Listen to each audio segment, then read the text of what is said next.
Hello, everyone. Welcome to the panel. Metaverse is that the next frontier for technology. We have with us Mr. Pradeep Khanna, who's the Executive Director Asia Pacific of VRER Association and also founder CEO of consulting company Global Mindset. We also have with us Mr. Arvind Tiwari, who's a managing partner of Accelerate Now and co-founder chair emeritus at IoT Forum. Welcome, gentlemen. Thank you for taking time out for the panel. Thank you for Thank you, Vaishnavi. Delighted to be here and look forward to an interesting chat. Yes. Pradeep, if you could begin by enlightening our audience a little bit about what is the metaverse, what are its components, and how will the adoption of metaverse generate opportunities coming forth? So, in the good old days, VR, AR, which has been around for the last 25 plus years, we all knew, or had heard about something called virtual reality, augmented reality. Over time, you know, we started defining the spectrum as we go from the real world to the virtual world and call that as a mixed reality, as some form of combination between the real and the digital world. And we also identified that augmented reality is a point in time over there. Now, when we started talking about mixed reality and augmented reality and virtual reality, people started asking, what is this, VR, XR, MR? So then we came out with a word called XR, extended reality, which became an overarching trend to define anything to do with VR, AR, MR. Now the same thing, has now got evolved into metaverse. So what is a metaverse? This is the question which everybody is asking after Facebook rebranded and most of the large companies are doing so much work. Metaverse, in a very simple way, is a combination of the real world and the virtual world. And it includes all forms of realities, AR, VR, MR, XR. It includes Web 3.0. It includes blockchain 3.0. It includes 5G and all other emerging technologies. Now, really, you know, there are certain points of discussion at this particular point in time, and whether, when you look at the path that different companies are following, like Facebook, for example, is creating, Meta. Microsoft is creating Mesh. Now, all of these are separate mini metaverses. So, do we call metaverse as a combination of all these mini metaverses? That's one question which is coming up. The second question is metaverse only the virtual world, or is it a combination of the real and the virtual world? So at this particular point in time, the definition which nobody is agreeing upon and nobody knows what the final shape of it will be and when will that happen. But from a utopian perspective, it is a combination of a real and virtual world and includes all form of uh, realities and extended and emerging technologies. But also it is persistent, which means it is always on, and a person has got an opportunity to switch between the two worlds and bring forward experiences between the two worlds. In the virtual world, of course, you have your own avatars or meta humans, as we call it, interacting and doing a lot of stuff over here. So this is, in a very very short form, what a metaverse is, and a symbolic example is a movie called Ready Player One, a Steven Spielberg movie which came out in the year 2018, which gives a one version of what a metaverse would look like. And of course, there are whole lot of building blocks insofar as the metaverse is concerned. And the major building blocks from an infrastructure perspective are Web 3.0, blockchain 3.0, and 5G, or a higher level of telecom protocol. And there are other components as well, but at this particular point in time, I'll hand it back to you. And if you want me to expand further, I can do that. We got a brief idea of metaverse, and thank you for that Ready Player One anecdote. It'll be easier to connect. Uh, if you could elaborate on the opportunities that are there currently and also in the midterm that you see coming up. So when I look at, you see, the opportunity side, there is a couple of ways to look at the whole thing. One is, I have a four-dimensional model to look at, opportunities in metaverse. One is looking at from a business or a consumer side. Second is looking from a functional side. Third is from a technology perspective, and fourth is from a geography perspective. When I look at it from a business or consumer side, you see, I find that the opportunities are going to be highest in gaming and entertainment, essentially into the B2C area. I find that the opportunities after that are going to be in education and training. When I look at VR, AR, health is the third highest take up industry wise, but I think the opportunities in metaverse and health are going to be slightly lower because of regulatory challenges. Then I see architecture, engineering, and construction where there will be big take up of in terms of metaverse. Of course, areas like travel and tourism, automobile, aeronautical, they are always going to be big take up of metaverse. Now, when you look at the function, clearly marketing, which is going on the experiential side, as well as training, are coming through very strongly from a metaverse perspective. When you look at the technology side, there are again a couple of ways to look at it. And the whole ecosystem, when you look at it from one side, is hardware, software, apps, content, platform, gaming engines. So there are plenty of opportunities coming along in all of these.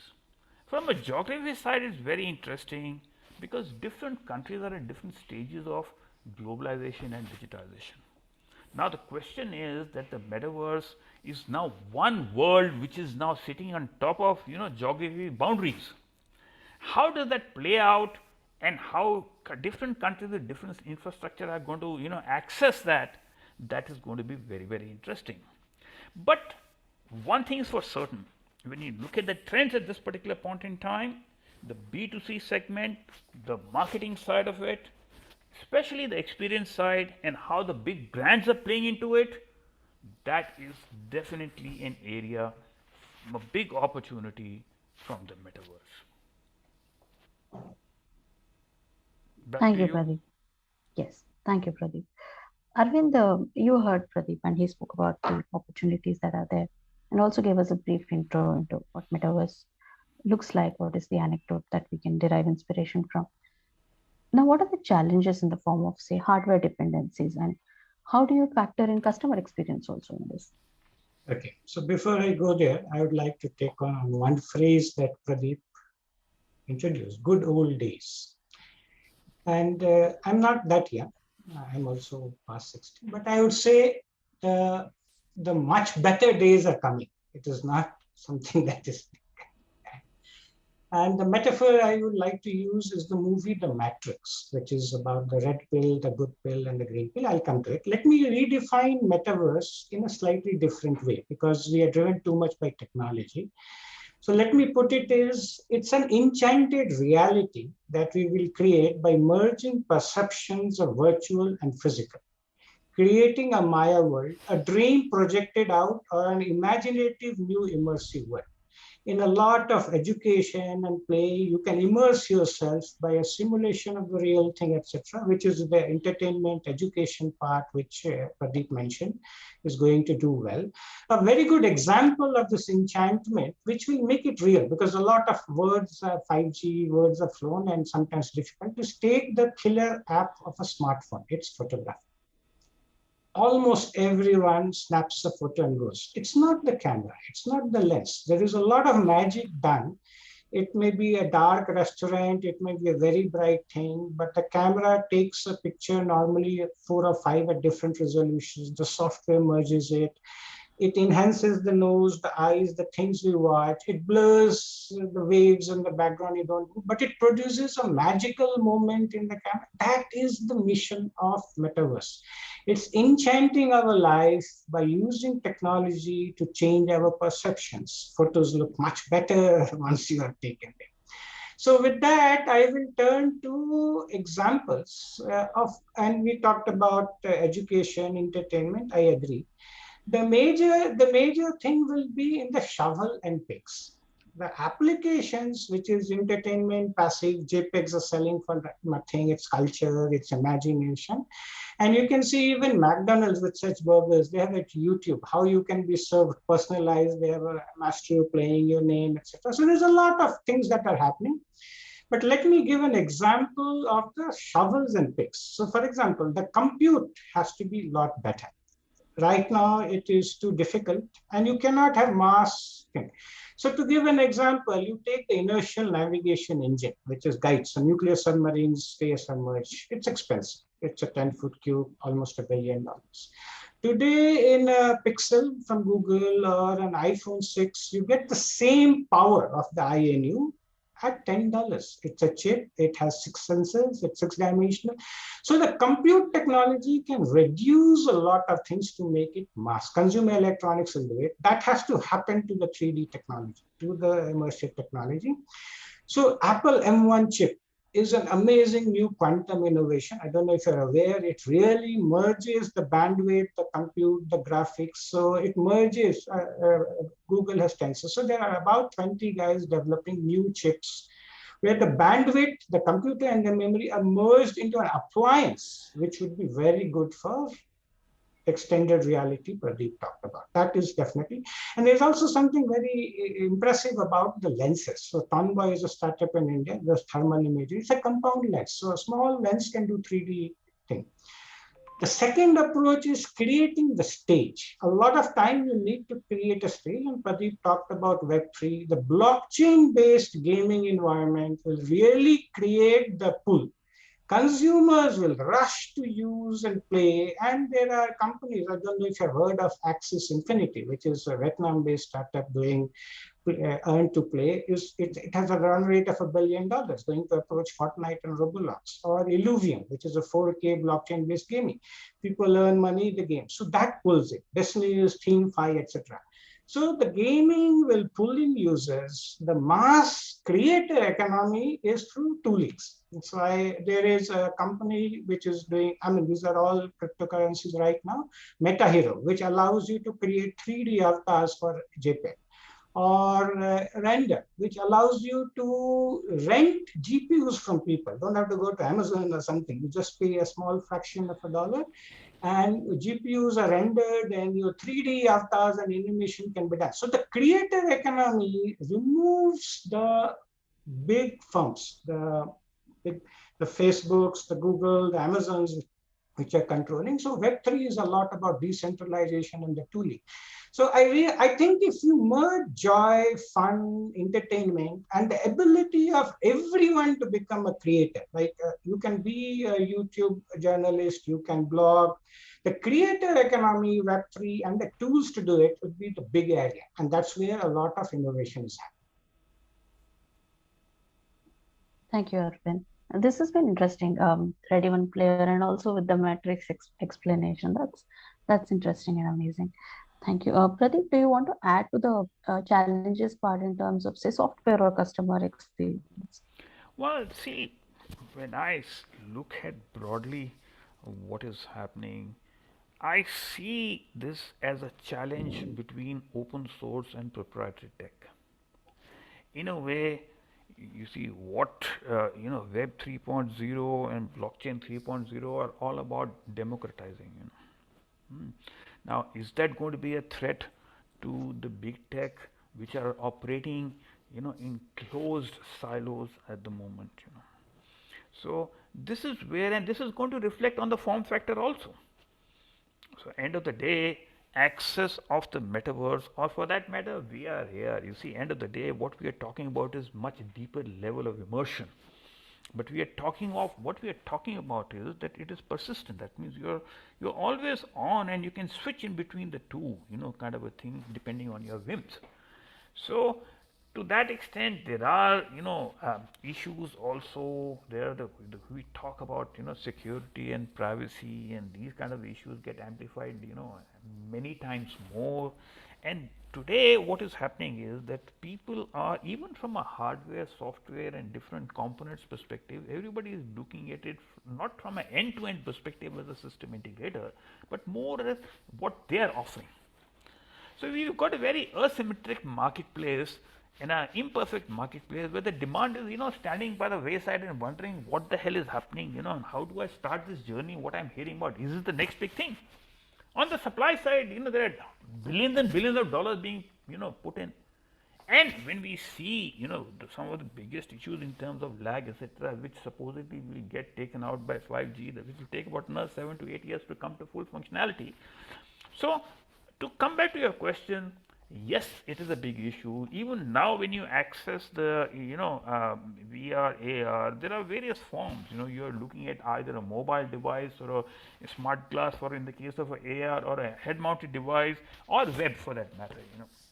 How will they evolve to have so many persistent kind of players, at the same time? So are we looking at, and some of the points which Arvind mentioned also is that you need much higher level of computing power. Than are we looking at quantum computing coming in at that particular point? Likewise, when we need a much higher level of graphics, we also need maybe potentially 6G telecom protocol, but at the same time we need very simple tools for the ordinary layman, which take the technology bit out of the picture for creating immersive experience. So there are quite a few challenges at the moment, and it's going to be a fascinating journey, but there is no two ways that the supply side is making it tip, and we are seeing the tipping point happening in the next 2 to 3 years of VR, AR, and and that VR, AR is now evolving into what we call as metaverse. Back to Thank you, Pradeep. Yes, thank you, Pradeep. Arvind, I'll ask you. You both spoke about the opportunities and the challenges in the ecosystem and how metaverse will evolve. Now let's throw some light on what is the future of metaverse and how will it unfold in the next 10, 20 years? I don't think we know. It's a journey, but I will take what Pradeep mentioned about open source proprietary. We have seen the web, which became about decentralization. We moved away from IBM mainframe system network architecture, peer-to-peer, DNS, websites. Anyone can set up a website. And then we have brands like Facebook, Amazon, Google, which have sort of taken over. So there is a Web3 movement, which is the Linux Foundation and that type of improvement to take back control. And NFT is a very good way because the creator has ownership of the assets, and blockchain-based gaming also. The avatars and the awards you win in one game, you can transfer to another game. So there is a movement. I call it the Ajanta movement. We know the Ajanta caves. Massive good paintings, but there's no name of the artist. It's anonymous, act of divinity. You are creative things. So there is a movement, AI, ML, 80% of the valuation of a lot of large big tech is AI, ML, all open source. So there is a movement to create a more decentralized mass economy, which is based on consumer electronics, much more ability to create, and that's where the demand will come. You are not going to keep going into a Facebook to do these things. You will use a Snapchat, put a filter and send to your friends, and you will look like a morphing Tyrannosaurus or whatever image you wanted to do. So my thesis would be that mass adoption requires a higher degree of consumer electronics, tools to enable, and the ability to migrate from network to network. The young generation doesn't like Facebook. They're going to Instagram, etc. So this new networks will keep forming, and there is an ability to take your digital assets from one place to another, which is where NFT, blockchain, gaming are doing. So I am a little optimistic, subject to governments not banning everything out, which is a slightly different problem, of empowering a whole bunch of creators who will create the metaverse. It is unlikely to be large companies like a Tencent, Alibaba, or Facebook defining what they do. They will be busy capturing up with a lot of creativity created by a lot of people. Thank you, Arvind. Pradeep, your take on the future of metaverse and the opportunities it will generate in the next decade or so. So my one and single take is that I can't even see 6 months ahead, leave aside 10 to 20 years. And being a futurist is a mug's game. So my take is that you see today when I look at, the metaverse is already being offered in, if you look at SK Telecom in South Korea. Mm. So they've already got an offering of a metaverse where they've got a choice of 18 odd different uh, collaboration spaces, and you can choose which collaboration space you want to be on, which kind of a avatar you want to have, and you know it's happening. Likewise, Verizon recently conducted, we can call it as in 5 cities in the US, experiment where people for a couple of point in time they could scan, QR codes and go on a treasure hunt and all this kind of a things. So this is metaverse in, you see, for that matter, when I look at the span, you know, even use you can, Zoom you can call it as a metaverse. Although it may be two dimensional, it doesn't matter. But what you are talking about is that you are in a closed in space. And what you're talking about is that closed space is now enhancing the level of immersion to such a level that you got a digital twin of everything. You got a digital twin of every object and you got a digital twin of every person. And of course, how they are getting represented and how they're interacting. So, yes, the evolution will happen. Evolution will, whether it takes 20, 30 years, what form and shape it takes is anybody's guess at the moment. Today you get different definitions of metaverse, different versions of what kind of timelines are there. So definitely, definitely happen at some point. It is already happening at the moment in some form and shape, and the journey will start with the people who are under 13 at this particular point. When you look at Roblox, Roblox has 50% of US population already onto the gaming platform. Now, they are the people who are born when looking at an iPad or looking at a newspaper and wondering, thinking that this newspaper is an imperfect iPad. It doesn't work. So that is exactly when the generation grows bigger and bigger, and some point in time they will come to, this is the market which is interacting, and gaming has a very, very large role to play with this, and NFTs have a very, very large, because they are enabling commerce in the digital economy. So when you look at how, and I'm also, when I look at what is happening in India at this particular point in time in the crypto bill and all that. But hey, how do you regulate? It is very difficult. I mean, what's preventing me from going over to Singapore NFT exchange and kind of doing this thing? There are so many variables. So it is definitely going to happen. What form and shape? Opportunities, enormous opportunities. I see very strong opportunities on B2C space, on entertainment and gaming in the first instance. B2B will be slightly slower, as what has happened in the case of VR heroes. I mean, you have got to stop me because I can keep talking on days for this. I'm very deep into this. Yeah. Sure. Thank you, Pradeep. One last question, gentlemen. Do you see any policy hindrance coming forward, or anything on the lawmakers' side for metaverse? What was the question, Vaishnavi? I couldn't understand the question. On the lawmaker, on the law side, anything that can act as an hindrance or also regulate the whole system. So I will suggest that the arc of technology, Web 2, Web 3 is decentralization, peer-to-peer, whether it's video. A blockchain and crypto are a very integral part of it.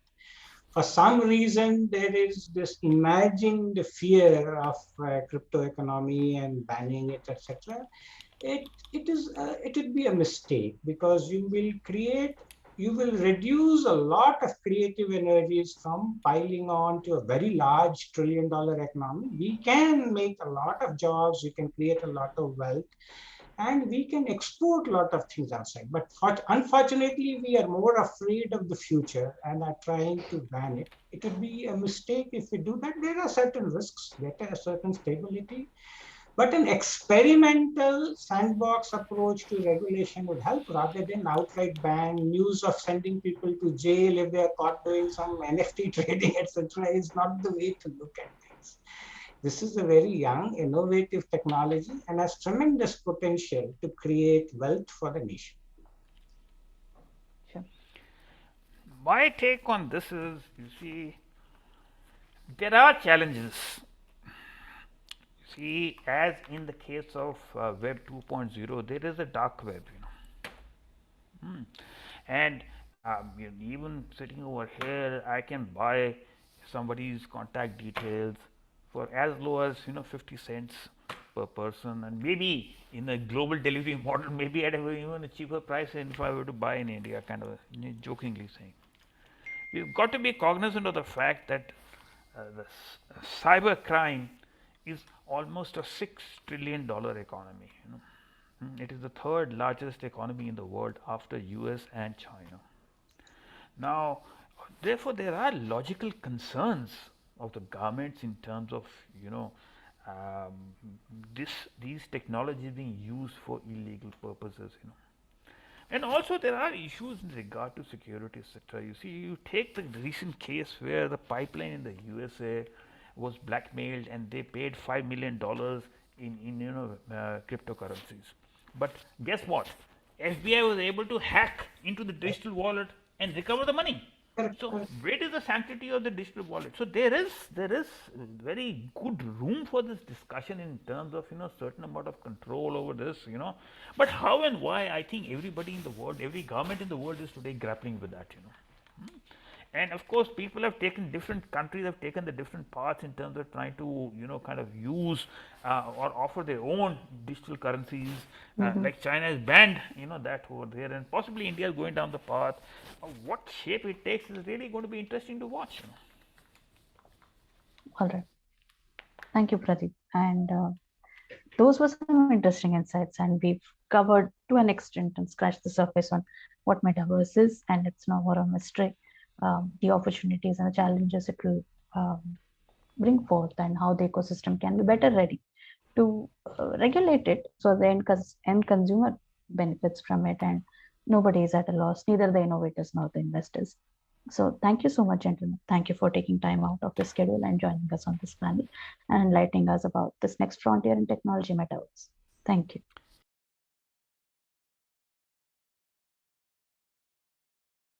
Welcome to the DataQuest Deep Tech panel discussion titled Metaverse, the Next Frontier.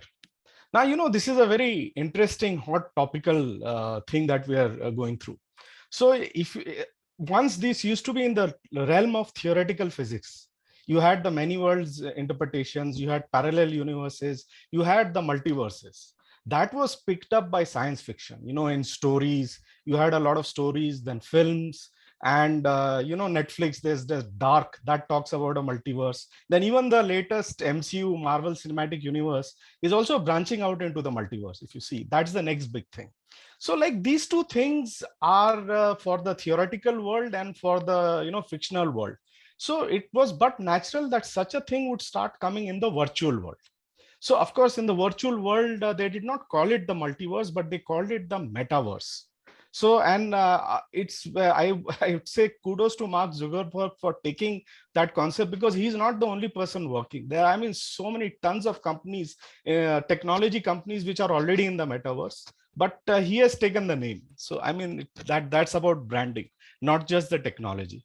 So, on that note, I'd like to say maybe we can, move forward and actually discuss it.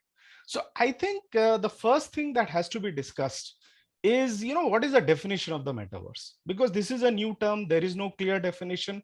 And as we go along, we are going to define the metaverse. So I would like the panelists to tell us in their words, I mean, this is their take, their definition. What is the metaverse? What are its components? And what makes it the metaverse? So maybe we can start with Puneet Badrinath, CEO of Fabric Space. Sure. Thank you so much, Sunil. Thank you so much for having me on board. So it's a very interesting take. You're right in that the metaverse is essentially meta universes, right? So let's think of where the name has come from. It's primarily what people talk about as meta, right? You have the reality, and there is something meta about it, where you're overlaying with either data or information that is quite interesting, and that is more about meta reality, right? And that's where the name has come from. So so the metaverse, essentially, we are at that stage where Mark Zuckerberg as well as Satya Nadella, they've they've taken the leap, and Satya Nadella, especially with Microsoft, has taken the leap for B2B, Mark Zuckerberg for B2C for sure. The market is there, the technology is there, the convergence is there. And I think this is the right time to kind of scale up the metaverse and help people transition essentially from what we consume as content on 2D screens, laptops, smartphones to something that's 3D first. And that's where the metaverse excels, where it allows people to kind of start consuming content in a 3D first world, which has never been possible until now. And there are a lot of companies who are operating in this space, from the area of enablers, where NVIDIA specifically called out by Mark Zuckerberg in an announcement saying that they are the hardware infrastructure, to the app ecosystem, to something that smaller individual startups who build these applications for specific use cases. So it's interesting times, and I think the metaverse is here to stay, especially that combined with the Web 3.0 world. It is here to stay, and exciting times, honestly. Yeah, I think I agree with you. The B2B, B2C, both have been taken care of. And there was also that Web 3.0, which was in the background, where I guess not only VR, but even blockchain, everything is going to be embedded into it. So that will be interesting. So anyway, thanks for that, Puneet. I think now we'll take the views of Anshul Rastogi, CEO of Totality Core. Sure. Thank you so much for inviting me. Really exciting topic and discussion. I think the way I and at Totality Corp, how we understand the metaverse is that it's a place that you live digitally, right? Really this concept has come, we are spending more and more time digitally. We have been over the last decade. Obviously, we have transitioned from Web 1 to Web 2 to now Web 3. And what is really the big difference, right? Like, what is the whole interesting point about why is Facebook changing its name? And I think a big difference between what we have seen in Web 2 and Web 3 is actually autonomy, right? In Web 2, I'm actually delivered a product through centralized institutions. If I am on WhatsApp, I have to just abide by the rules of WhatsApp. I have very little autonomy or control over how I interact with that particular system, because the interactions are already set by Facebook, which obviously now owns WhatsApp as well. Whereas in Web 3, you will actually have that autonomy, and the way to give you that autonomy is through ownership, right? So the reason the ownership part is very important in Web 3 and the metaverse is that it is, you get that autonomy of interactions. So, whether it's gaming and entertainment, and a lot of people are actually talking about it. So I'll take a completely different example. Let's talk about what will happen to a food network in the Web 3 or in the metaverse itself, right? So today, let's say we create a deep tech Swiggy.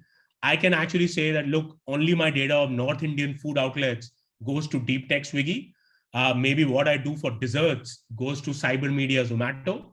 What I do with my friends, because there is a way for me to do community buying, social reviews, goes to Totality Food Network, right? So I am in control of my data. That's one way that these companies are able to use the data only that I provide, rather than me having no choice and no autonomy, right?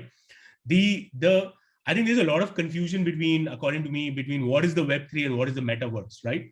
The cryptocurrency, the blockchain are actually enablers of it. Metaverse is actually where you live, right? So metaverse is actually going to be the superset, where Web 3 is going to be the enabler for you to be able to do entertainment, transactions, commerce, meeting friends, social interactions, etc. And 3D is a part of it, right? We have had 3D worlds like Roblox and Minecraft around for a while, but there isn't that autonomy part, which is what Web 3 and the metaverse is actually changing and giving you a lot of different ways to do it. So the whole tokenization is to actually give you more autonomy, rather than tokenization becoming the only aspect of metaverse and Web 3. So that's what I believe. In summary, metaverse is the place you live digitally, and everything that you need for living is actually part of it. Yeah, thank you for that. I like the autonomy and ownership concepts of that. And you must be knowing, the moment the meta was announced, tokens.com spent $2.5 million to buy, virtual real estate in Decentraland. Right. So I think it has, the rush has already, the gold rush, as they say, the actual gold rush, the Bitcoin gold rush, the NFT gold rush. So I would say now the Meta gold rush has also begun. So I'll also like to ask maybe some specific questions. So I'll maybe come back to you, Puneet. So, many years back, the concept of the digital twin came. So we had the concept of the digital twin in gaming. So the digital twin you could use for, architecture, manufacturing, gaming, and even that was like you created a, replica of a factory or something in your computer, in your server. So I think you have been dealing with that. So maybe if you can tell us something about the concept of the digital twin, what it was, and I'm sure that is one of the foundation blocks of the metaverse universe.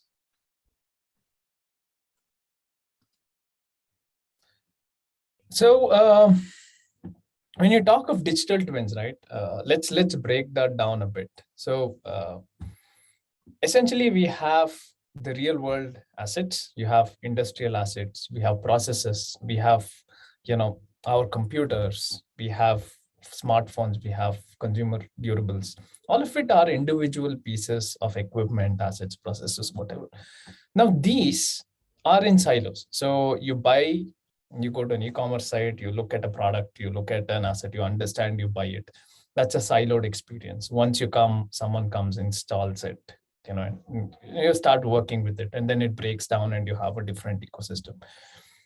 Now, what happens in each of these instances is it's inefficient, it is slow, it is kind of frustrating because, your refrigerator breaks down, you call some guy and the entire experience is all downhill from there. And that is something all of us can relate to.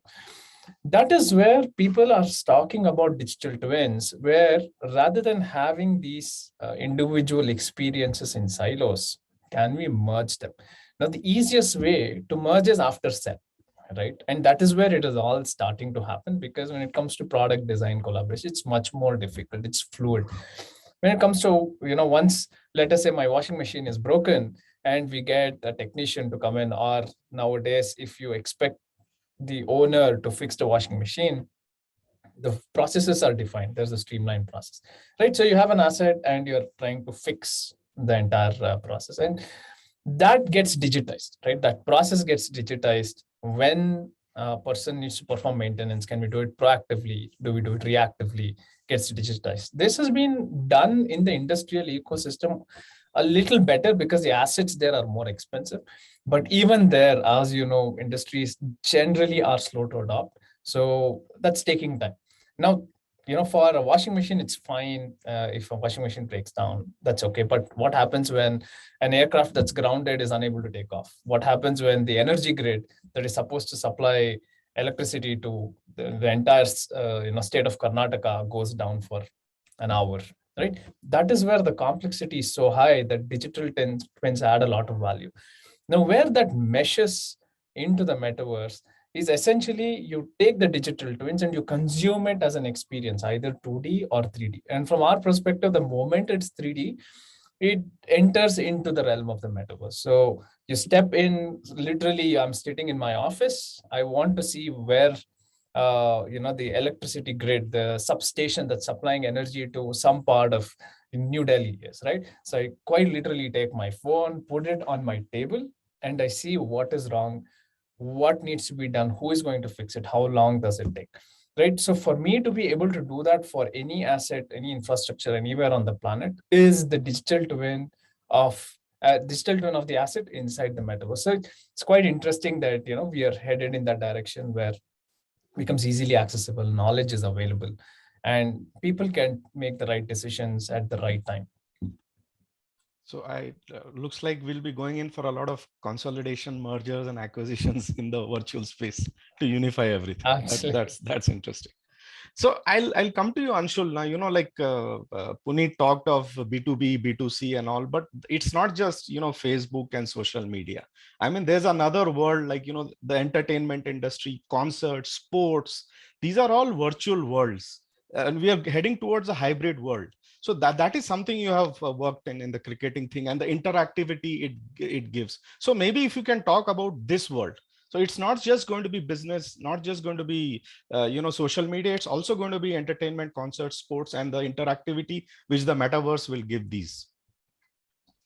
Right. Yeah, absolutely. So I think one of the things that we really feel strongly about is the Web3 world is going to give us a completely new set of interactions, which we will value, and we probably, a lot of them we don't even know so far, right? So I will quite honestly say that I think there is very little chance that the existing Web2 giants are actually going to be the ones that create Web3, even though Facebook had changed the name and they have taken the lead, like you rightly said, in terms of branding.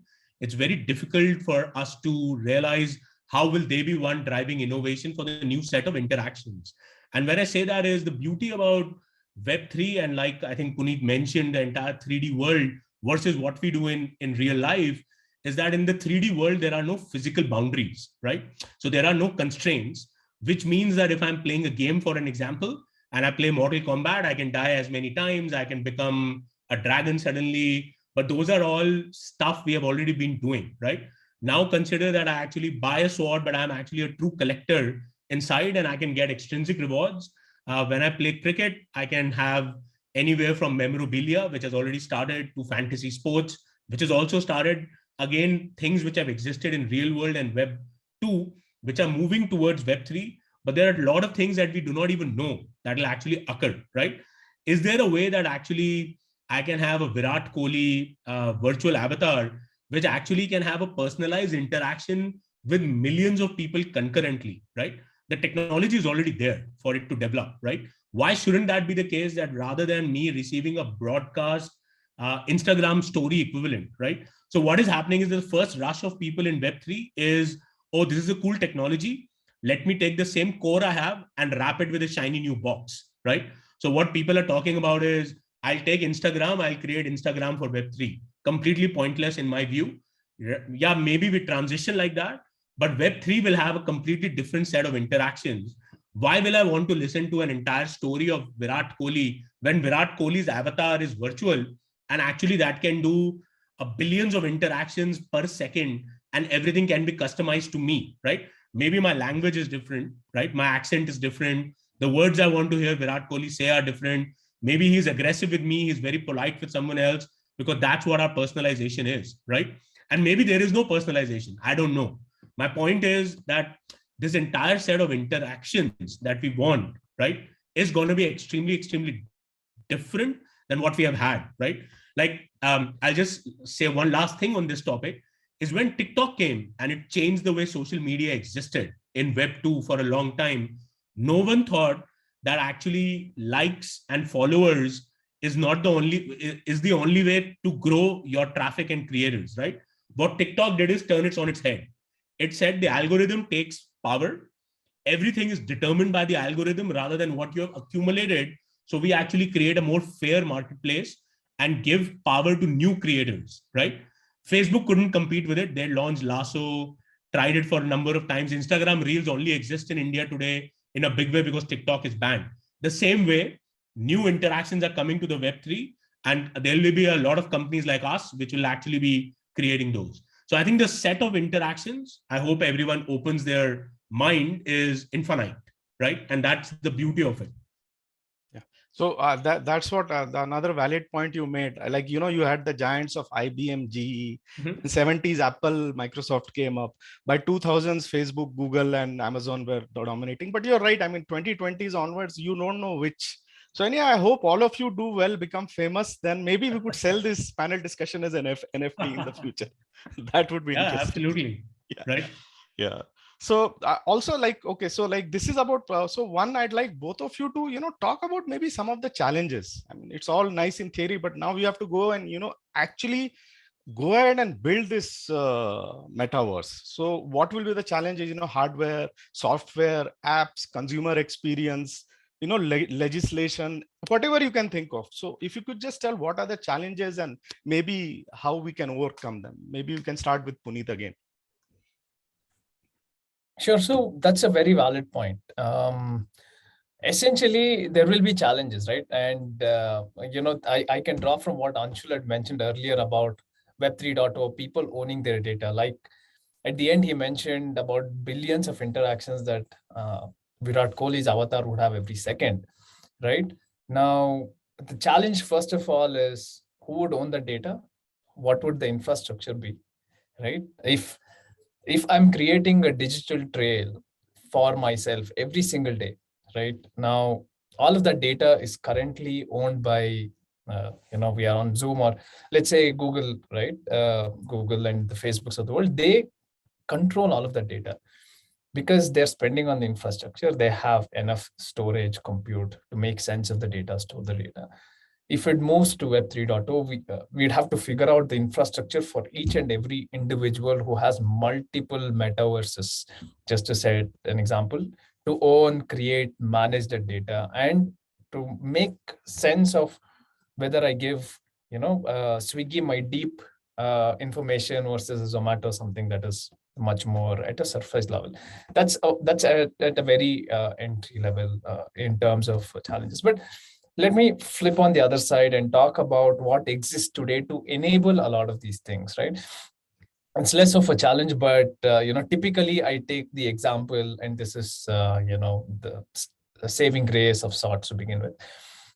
When Amazon came in, you had the underlying infrastructure ready, right? When for example, we had the FedEx and the USPS to enable post. We had AT&T to enable internet. And Amazon was built on those building blocks. Now, the likes of Google's, Facebook's, Amazons of the world are building the underlying infrastructure pieces for metaverse, Web 3.0 applications to either use in its entirety, use in pieces to build the application layer. So as we build out this application layer, we have the opportunity to ensure there are the right gates to ensure privacy, to ensure data security, to ensure data distribution, to ensure authenticity, to ensure people are able to use the metaverse. So today I talk about metaverse, and if I want to create a metaverse for myself, I scramble, right? Because I don't know what is needed to build a metaverse. Do I need, very simple example, do I need to know Unity to create a 3D environment?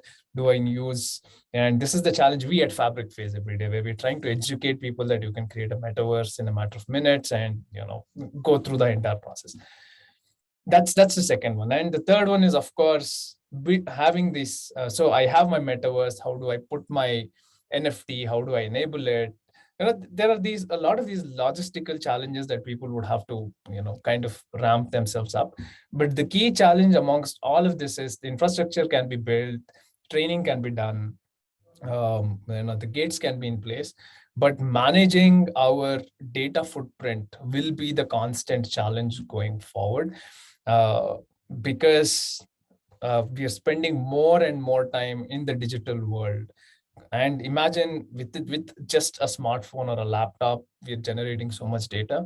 If this transforms into an entire environment where your data point is every single time you turn your neck, right? So if I'm in a retail store, I turn to look around, that's a data point that gets captured because the retailer wants to understand what was I looking there and did not purchase, right? So imagine the level of data that you would generate. So creating, managing, and securing those data points would be by far would probably be the most challenging part from my perspective. I think Anshul might have a different take on that. Yeah, I'll just come to Anshul, but I'm going to borrow one of your phrases, metaverse in minutes. Yeah. I'm sure that'll happen. The way we can just create a social media account, we'll be able to create a metaverse in minutes. So I'm going to take that. Okay, no problem. Sure. Okay, Anshul. Right. So yeah, I think the challenge is really, according to me, is really how do we make sure that we onboard different sort of users onto this different ecosystems, right? And why am I saying that is a challenge? Because look, we have been living, if the utopia of Web3 and if the true promise of Web3 and metaverse have to be fulfilled, we have to move away from almost centuries of the way we live, right? In the sense of we are very attuned to live in a centralized world, right? Whether that's law, whether that's courts, whether that's financial institutions, whether that's social media, companies, etc. And of course, what we are saying right now is we are limiting ourselves to the tech world that, oh, your game, you will own the data, you will own the avatar. all right, but that's a very, like, even though we are a blockchain gaming company, it's a very small use case, right? The metaverse and Web3, like I said, it's the place you live digitally, right? So the challenge will be, how do you onboard and convince people that the way to govern yourselves is actually going to be decentralized? The way your finance happens is not because you go to a State Bank of India and they convince you that in your account digitally as a ledger, we have put down 1 lakh rupees, right? That 1 lakh really doesn't exist anywhere. It is actually a data entry, right? Why does it become, for people, it becomes crazy when we, like, the number one question people ask me who are not attuned to blockchain is, oh, this is just code, right? And my number one rebuttal is, so is everything that you own, right? All your money, all your land records, because that's just a contract between you and the government of India. Property is not even a constitutional right in India, right? Which most people don't even know. The government can take away that land anywhere by compensating me at any point of time. It's not even a fundamental right I have. So everything is actually on paper, right? And that paper converting to digital, how does it matter? Now, all we have done is remove it from the hands of a few to give it to everybody so that it can't be manipulated. And it actually is a true ownership for people, right? So in a long-winded way, what I'm saying is, how do we get people to come onto this with their own use cases, right? So I think the thing I like is blockchain gaming. Hopefully we'll figure out a way soon to get all the Web2 gamers into the Web3 through their gaming, what they love, right? Similarly, people who love investments, who love extrinsic rewards will come through DeFi. Some people who love art and creativity, a lot of them will maybe come through only NFTs, etc. Right? Some people who will come through real life experiences of tokenization of property, a lot of use cases that Puneet was talking about in terms of digital twins for everything that exists in IRL. So I think the only way to get this done is we are rewriting centuries of wiring, right? Where we look up to one leader, we look up to one institution, and we are rewiring that. That is the toughest process in my mind, right? Like suddenly if someone told me that, listen, your bank account, which has 1 lakh rupees as an example, now HSBC or SBI is not responsible for it, but 1 billion people have that record, right? Like, even though I am in blockchain, it's a fundamentally a different idea to get convinced that, oh, that I'm okay with that, right? And I think solving for that, so far trust has been solved through centralization. Solving that through decentralization, I think, is the toughest part. So the use cases have to really focus on only solving the trust puzzle and how to convince people that this is the way to go. Because if we don't do that, then all we will end up becoming is honestly like a more open app store than anything else, right? The only thing we would have achieved if we do not solve for this would be, hey, we don't pay the 30% fee to Apple. Now we pay it to different people in some manner or the other, right? So I hope we don't end up there. So anyway, so you're saying another round of rewiring is on the cards. So let's see where that leads to. Yeah, and that's the true promise. Yeah. So anyway, thanks. I think we had a great discussion. We have covered the topic. So like, I am hooked, right? I believe now the metaverse is coming. So final thoughts from both of you. When is the metaverse coming? And what is it going to change most? Is it going to change the business? Is it going to change society? Is it going to change the way we live? So when is it coming? How is it coming? What is going to change the most? Just final. Maybe Anshul, you can go first this time. All right, sure. See, I think my answer to this is that App Store came in 2008, right? So only 13 years ago.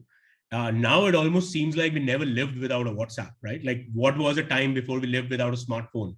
No one can even recall. Like, I have lived half my life without a smartphone, but even I can't recall it in a sense.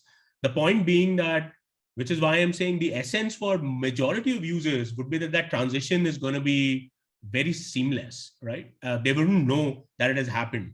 And to that point, the mass adoption of Web3 actually started this year, right? So the equivalent of Web2 in 2008 was 2021 for the Web3 itself, right? Web3 has been a niche, nerdy, closed, very highly engaged market and users for the last decade already.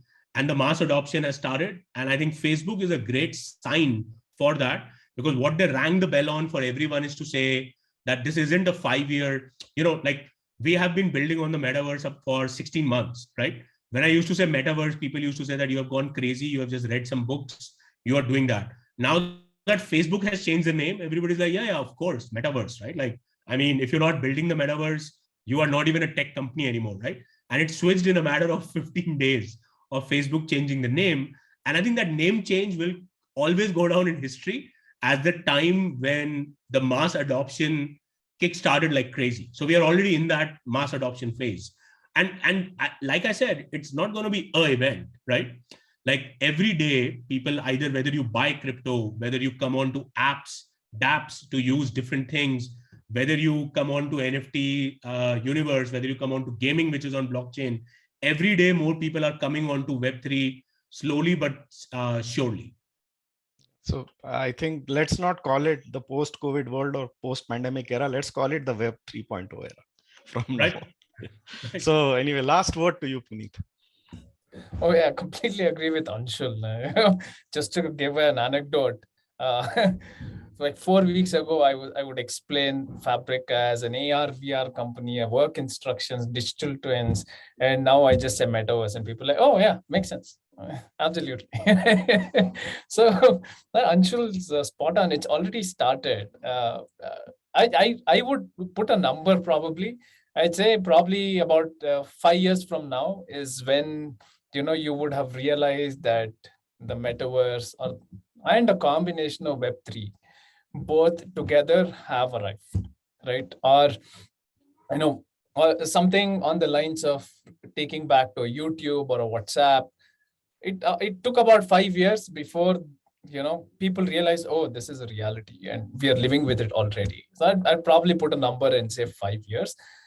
When we have this conversation 5 years hence, we would probably be having it in the metaverse, in a Web 3.0 framework, and we would be choosing what kind of data we would probably share with who, right? I think that's probably 5 years away, for sure. So thanks. It was a great talk, great insights, and I can't wait to have the next panel discussion in the metaverse. Absolutely. Absolutely, yeah. Okay. Bye, everyone. Thank you so much. Have a good day. Thank you. Take care. Bye. Bye. Bye.